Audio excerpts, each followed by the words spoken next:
welcome back to another episode of Old's Oscar Countdown. And the Golden Globe nominations happened this morning, so we're going to do a full breakdown and analysis of all the categories, some of the bigger winners and losers from these nominations, and ultimately how they will affect the Oscar nominations. Talk about how well I did in my overall predictions that I released about a week ago now, and just talk about the future of how this is going to impact the Oscars. But if you're new to the show, welcome. Pretty much every Monday at 12 p.m. Eastern Time, sometimes multiple times a week as it was just last week. Videos on Wednesdays, videos on Friday. We've been breaking down the Oscars traditionally, and how it will kind of continue from here on out still is every Monday at 12 p.m. Eastern Time, talking about a different category, doing a breakdown on best score, or best cinematography, or best animated feature, and really do a deep dive on not only the above-the-line categories, but also the below-the-line ones. Then we also do, other award shows, predictions for Critics' Choice, Golden Globes, talk about them, and ultimately understand how that changes our predictions or how that impacts things, and how we can get these little breadcrumbs of how the general awards community is feeling to ultimately help us with our predictions. But I say it every single week. I love to hear your comments. I love to hear your thoughts down below. These are my predictions. These are how I think it's going to impact things. But I'd love to hear your thoughts and really just want to give you the stats, the data, the information about all the possible contenders to ultimately help you make your own decisions and your own predictions. So without further ado, let's jump into things. Essentially how I wanted to talk about this video is at the top, talk about the kind of overall biggest winner, kind of a slight winner, and then a slight loser, and then a big loser from the nominations in terms of who got in, who didn't. That's kind of the first part of the video. And then the second part, I will be doing a category breakdown, just brief thoughts on how I did overall on each of the individual categories, what surprised me, what didn't, what kind of matters, and what doesn't. So at the top, you can just watch this as to say, all right, who did well, who didn't, how will this ultimately, big picture, affect the Oscars in terms of individual movies, and then we can go category by category a little bit later on. So starting off with just my overall predictions, got an 83% on all, if you count all of the individual categories, with a lot of those key categories: best actor comedy, best actress comedy, best screenplay, best film drama. Went 6 for 6 in a lot of those main categories, so I was really happy with ultimately how I did. Took some chances that worked out, took some that didn't. Predicted Guillermo del Toro for director. That was probably my biggest win, but then had some misses with something like, Glenn Close for Wake Up Dead Man. She didn't end up getting nominated, for example. But, ultimately was really happy with how things turned out and how accurate I was. But talking now about the kind of big winners and losers, starting off with the winners, I think the big winners of this morning were the international films. And part of the reason why my predictions were so strong was because of kind of my commitment to the international kind of thinking of this group, who I mentioned in the episode of my predictions, that I essentially think the Critics' Choice Awards are very American focused, and then the Globes are going to be more international heavy, and then with the Oscars it's kind of like a good mix of both. And we definitely saw that here. I made predictions for Lee Byung-hun, but that was a surprise for No Other Choice. Just seeing, Jafar Panahi for It Was Just an Accident in director, or even, Wagner Moore for The Secret Agent, or The Secret Agent getting in for Best Picture or Best Film Drama, or even something like Seurat showing up for Best Score. These are just general support for the film. It Was Just an Accident really didn't show up at all at something like Critics' Choice Awards, but then shows up in multiple categories: director, drama, screenplay here. So it just shows you kind of the divergent taste between the two groups, and ultimately how we can use that. We can say, hey, when Critics' Choice happened, what did I say? My panic meter was like a 2 when the international movies underperformed, because I knew that they were going to overperform here. Just different groups, and we can kind of use these two as an understanding of, all right, what is the American branch maybe, or of the Academy, or American voters, what are they appreciating? What are international voters appreciating? Where's the overlap there, so we can see what movies are strong, one battle after another, Hamnet, Sentimental Value, things like that. Can give us an understanding of the race. So a big winner was not only It Was Just an Accident, but also The Secret Agent, but also No Other Choice, but also Seurat. Neon in general did very well for this award show. And I think not only are they going to get nominated, but I think they're a real contender to win in some of these categories. So keep an eye out on that. Of course, I will give my final predictions for the winners in the coming weeks. And then the slight winner of nominations morning would be Frankenstein, and not only showing up for Jacob Elordi, which was a prediction that I made months ago that I'm very happy is finally kind of deciding to pay off. I also predicted Guillermo del Toro to get in for director, although not a lot of people were. That was a big surprise to a lot of people. Like I said, not me, but it got in for there.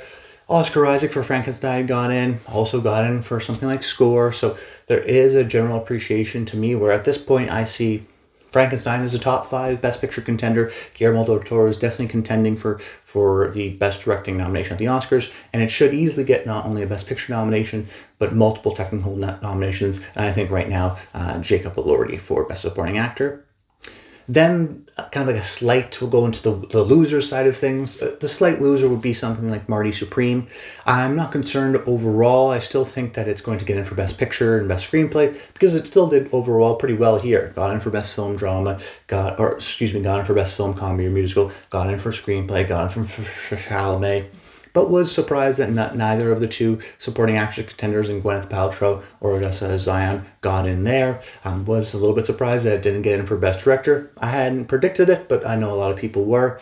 Also was actually surprised genuinely that it didn't get in for Best Score. That's kind of a standout of the movie. So in these kind of key categories where it was maybe the 5th or the 6th possibility, it missed out on some of those. So I think that's maybe, if anything, going to hurt Chalamet's chances at a potential win. Ideally, if Chalamet wins Best Actor, it's also nominated for Director and Picture, and it's just a generally well-liked movie. But if it misses out on some of these acting nominations, the dream that I had maybe of Marty Supreme getting in for Best Supporting Actress may have died. We'll still wait for SAG, but it's definitely looking a little bit less likely for something like Director or even for Score. That was something that surprised me a little bit. So it still got in at the key categories, but didn't overperform and did actually underperform in some of those categories. I would say like a Director, like a Score. So a little bit of a slight loser, an Oscar nomination for Marty Supreme. But the big loser, I guess, of the Oscar a Golden Globe nominations morning here was the Hollywood films.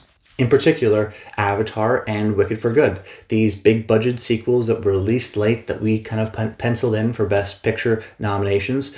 I'd never had Avatar the Way of Avatar Fire and Ash, but a lot of people had. Avatar in general, only got 1 nomination for Best Original Song, didn't get in for a Director, didn't get in for Film Drama, lost to a movie like The Secret Agent, which I think is stronger at the Oscars at this point because at least has acting appreciation, and we know the actors are the largest branch of the Academy. But, if you just want to compare Fire and Ash to Way of Water, I've seen a lot of people go online and say, oh, it's just going to follow the exact same format as what happened with the second movie. But what seems like the third movie is not benefiting from is the fact that it wasn't 12 years since the last Avatar movie, so there's not as much technical advancements, from the fact that I think the reviews, which haven't come out yet, are probably going to be pretty middling, similar to something like Wicked for Good. So I have some cause for concern there. And then, the last Avatar movie got in for James Cameron for Director, got in for Best Film Drama. This didn't. It only got in for Song and Cinematic Achievement. And then Wicked for Good was even more surprising in a way. When the award show first started off and I got 2 songs for Best Original Song, I thought, okay, it's going to do great. And then it gets in for Ariana Grande, and then it gets in for Cynthia Erivo. And then it surprises it and doesn't get in for Best Film Comedy or Musical. Because what that ultimately tells me is that, yes, we may appreciate certain elements of the movie, Ariana, the songs. I don't know if we appreciate the movie as a whole. And I think that's a really key sign. It's a sign that the Golden Globes voters like certain pieces of the movie, maybe don't like the movie as a whole. I think that tells me that the Best Picture chances have greatly diminished for this film. I think that Ariana Grande could still potentially even win for Best Supporting Actress, or at least get nominated. I think it may get nominated for Best Original Song. It may get in for Production Design and Costumes. But will it get in for Best Picture? That's maybe more of an unknown. It may end up actually being like a movie like Carol back in 2015, which got 6 nominations and didn't get nominated for Best Picture. Wicked for Good may be in a similar boat, but I would say the big kind of losers of the nominations this morning were those big blockbusters that we kind of had penciled in those 10 slots at the Oscars. They're really now reliant on getting PGA nominations or getting some just general support, because it not getting in here, while the Golden Globes don't matter all that much, they don't have any voter overlap, let's say, with the Oscars. At the end of the day, the industry awards are still the big ones.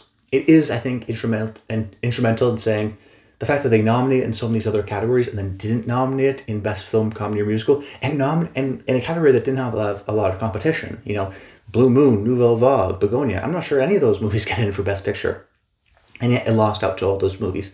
So it may be a sign of a more underlying issue, which is that people maybe like the parts of Wicked for Good, but don't like it as a whole, which may affect its Best Picture chances. That's the way I'm kind of reading things.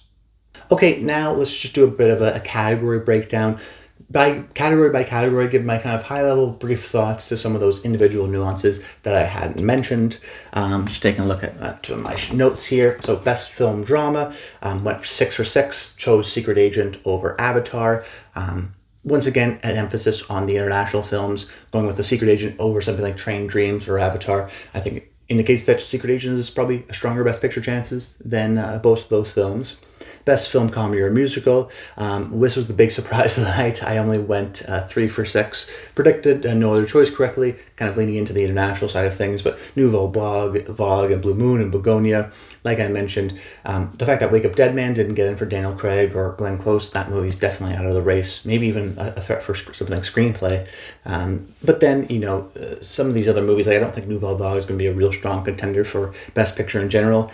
Kind of just more of a hit to certain movies rather than it was a benefit. Like I don't think, Nouvelle Vague is definitely getting nominated for Best Picture right now.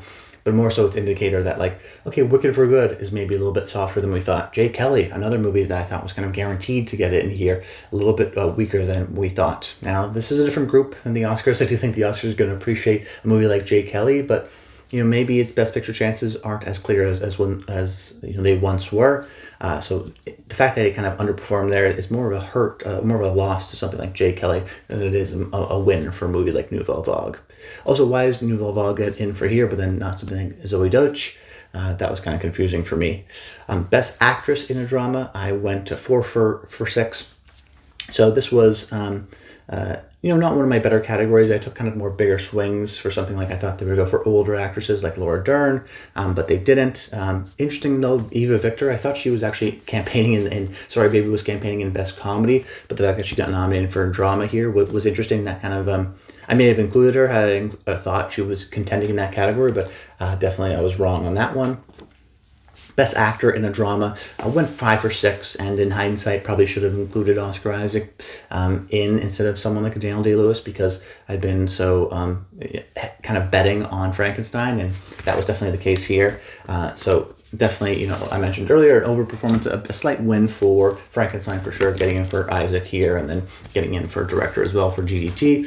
Frankenstein is a strong contender for the Oscars, absolutely. And then I guess I should mention it, but Will Arnett didn't get in this category, and neither did Laura Dern for Best Drama Actress. So Bradley Cooper's latest film is definitely not going to be an Oscar contender, and I don't expect it to get any nominations at the Oscars at this point. Best Actress, I went 6 for 6, so no surprise there. And I still want to make it notable that Kate Hudson is still in the race for Song Sung Blue. She'll be at the award show. She's definitely still a contender for Best Actress. I don't think I have her in my 5 right now, but the fact that she still got in here is a good sign. And this category is really up in the air. I can see any of these 6 actresses winning this category, so it'll be a really fun one to see for Golden Globes night. Best Actor in a Comedy or Musical.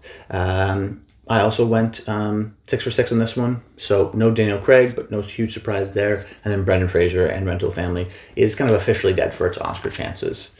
Not getting in here, over someone like a Jesse Plemons or Lee Byung-young or an Ethan Hawke. Those are the kinds of movies that are increasing in their chances for the Oscars, and Rental Family has decreased pretty dramatically since its TIFF launch.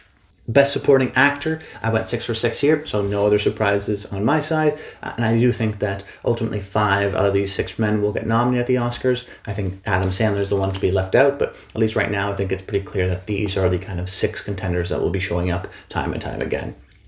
Best Supporting Actress, one of my worst categories. That being said, I still got 4 for 6, so still not too bad. The Sentimental Value women here both got nominated. Once again, a strong sign of support for that film. Amy Madigan, personally, was really happy with that nomination. I'm a big fan of that performance, although I've been very skeptical in terms of her chances of getting nominated, just because it's such an odd performance and they don't really like horror movies generally. But the fact that she showed up here and Critics' Choice Awards, I think is giving her gives her a real chance at getting that Oscar nomination. Would be really exciting. And then the big surprise in this category would be Emily Blunt for The Smashing Machine. And The Smashing Machine is a secret winner of this nominations morning, getting for Dwayne Johnson, which was expected, but also Emily Blunt here. Just the fact of them both showing up at the award show, I think will be indicative of the fact that they're still kind of in the race and signal to Oscar voters that, hey, they're still well appreciated, still contenders. A lot of people thought Smashing Machine was kind of dead on arrival and it's totally out of its Best Picture chances. There's not a 0% chance that Dwayne Johnson or Emily Blunt don't get nominated at the Oscars. They're still in contention. The fact that they got nominated here shows that some of that campaigning and some of the initial thoughts of the film were maybe the American critics didn't like it as much as the international critics. There is some differences there between these groups, and interestingly, the international group, in this case the Golden Globes, a little bit more appreciative of the film. Not that surprising to me, but is maybe for a lot of people. So Smash Machine still in contention there, although I don't think I have Emily Blunt just yet in my Best Supporting Actress predictions for the Oscars. Best Director here, happy to go 5 or 6. Like I mentioned, Guillermo del Toro. Not a lot of people have predicted it. I went with it. And then my international pick, I went with Cleber Mendoza Filho over someone like Jafar Panahi, but ultimately they went with Jafar Panahi. So nothing too much to comment there. Was happy with those predictions, and for the most part, they are kind of the top 5, 6 contenders, minus something like a Marty Supreme. They went with Guillermo del Toro, I think because he's more of the well-known director. Best Screenplay, went 6 for 6 on this, so no surprises. Once again, kind of the Frankenstein, Marty Supreme being the kind of 4-5 slot, 5-6 slot within Best Picture seems to be pretty consistent. Frankenstein more of a technical directing achievement, Marty Supreme more of an acting screenplay kind of achievement, so no surprises there. Best Animated Feature, I went 5 for 6, which I was actually very happy with. The one movie I got wrong was I went with Scarlet over Demon Slayer. I knew it was between those two. I knew there was going to be an anime slot. I leaned a little bit Scarlet, ended up being Demon Slayer. So I'm not going to beat myself up over that. I kind of correctly read this category. And I also think that neither of those films will get nominated at the Oscars because they don't appreciate anime in the same way. But I did correctly predict back in my animated feature predictions that Little Amelie would get in for that 5th slot over a movie like In Your Dreams or A Magnificent Life. So the fact that it showed up here, I think is a strong sign of support that I correctly read that category. So if you want to hear more of my animated feature thoughts, check out that video. Best Score, mentioned a little bit earlier, but Seurat, that was a surprise. That's a fun score and a fun pick that they ended up choosing. And then also chose it for Best Non-English Language. And then one point that I haven't mentioned yet, but F1 got nominated here for Hans Zimmer, which I think is actually more on the strength of F1's campaigning than it is on the kind of name brand of Hans Zimmer. Of course, that helps. There's a lot of appreciation for Hans within, film world in general. But F1 actually has been doing a lot of campaigning, so it indicates to me that maybe it doesn't get in for Best Picture, but it should be a contender for a lot of those technical categories, for sound, even for something like editing or VFX. I do think F1 will be a multiple Oscar nominee, maybe even for something like score. So don't completely write it out for something like the Best Picture predictions. Maybe like a 5% chance at this stage of the race, but I think it's a good chance. I'd say 60% to get 2-3 Oscar nominations. It's very possible F1 is still kind of in the race and in the minds of a lot of people. Best Original Song, went 5 for 6, and I mentioned this earlier. Kind of crazy that they chose 2 songs for Wicked and then didn't include it for Best Film or Comedy, but then they love Sinners, but then only chose one of their songs there. Part of the reason why I chose 2 songs in my prediction for Sinners was because I thought they would like the movie more, which they did, but then they didn't ultimately nominate for the songs. That being said, it still went 5 for 6. Very happy with that. And some of these categories you never really know, but I was accurate on this one. Best Film Non-English Language, nothing to comment here. Went 5 for 6. They went with Seurat over Sound of Falling, which is a totally acceptable choice. And then Best Cinematic and Box Office Achievement went 6 for 8, which is actually pretty great now that I think about it. Kind of surprised to see K-Pop Demon Hunters get nominated because that's a movie that wasn't really released in theaters. It was on Netflix. So is it the box office category or is it the best popular movie category? Once again, I think that's just an absolutely ridiculous, very silly category. That's pretty shameless of just trying to nominate some of the most popular movies of the year, just from the fact that they nominated K-Pop Demon Hunters, even though it has very actually poor box office results because it wasn't in theaters for very long, because it was released in theaters, 2 months after it was released on Netflix. So it's just a popular movie category. It's just a way to get popular movies there, which, hey, they're a for-profit company. I get that. But as a category, I think it's a little bit silly. But that's about it. I hope you enjoyed the video. Make sure you comment below. Let me know your thoughts on the Golden Globe nominations, what this means. Let me know how you did in terms of your percentage. I did about 83%, so I was very happy with that. And, glad to see that you made it to the end of this video. And if you like it, feel free to like the video or subscribe to the channel so that you don't miss out on some of these videos. This Thursday, I would say, I'll probably release, the best documentary predictions video. So still going to be talking about the Oscars, and then the shortlist come out next Tuesday. So we're going to be skipping a video next Monday, going to next Tuesday to talk about the Oscar shortlist. But yeah, that's about it. Until next time, stay tuned.